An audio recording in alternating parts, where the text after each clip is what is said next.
We know that Mr. Paul O'Sullivan, immediately after addressing the nation on the 6th of July, he came on television and he said bad things about me. And it did not start. He's been on this for years, commissioners. The relationship between him and Gerald Sibiya is something that's an open secret. So could it be that because I mentioned things about his friend that made him to respond like this?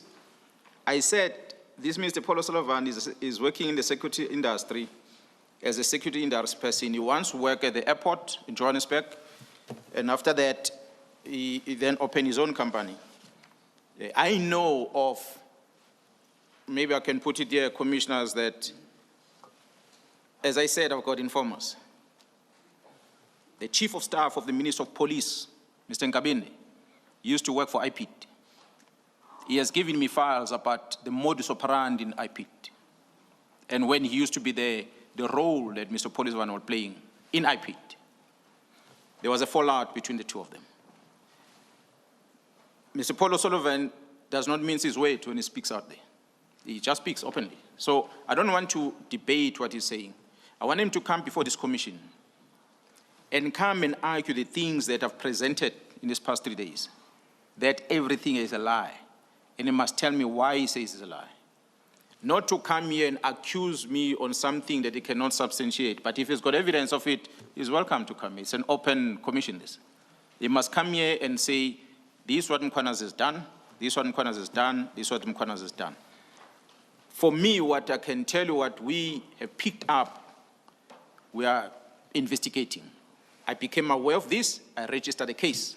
The case is being investigated in KZN. I hope he also pick up things against me. He registers a case being investigated, and you see the outcome of it. Welcome back to SA Political Lens.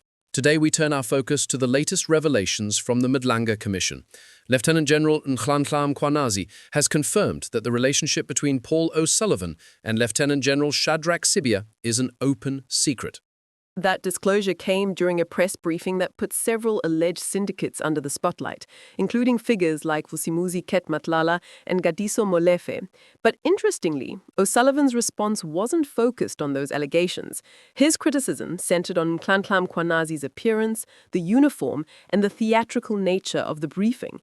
So what's happening here? Mkhwanazi exposing the links between police and certain syndicates, combined with O'Sullivan's known relationship with Shadrack Sibiya, helps explain why O'Sullivan reacted so sharply. He may be defending his professional standing, questioning the conduct of the briefing, or concerned about what's being revealed behind the scenes. It's important to note we're talking about possibilities here. There's no verified evidence showing wrongdoing on O'Sullivan's part, only that he was visibly critical of Mkhwanazi's public approach. The real story is in the syndicates being exposed and the relationships within law enforcement that may have protected them. What we can see is a clash between public accountability and personal or professional stakes.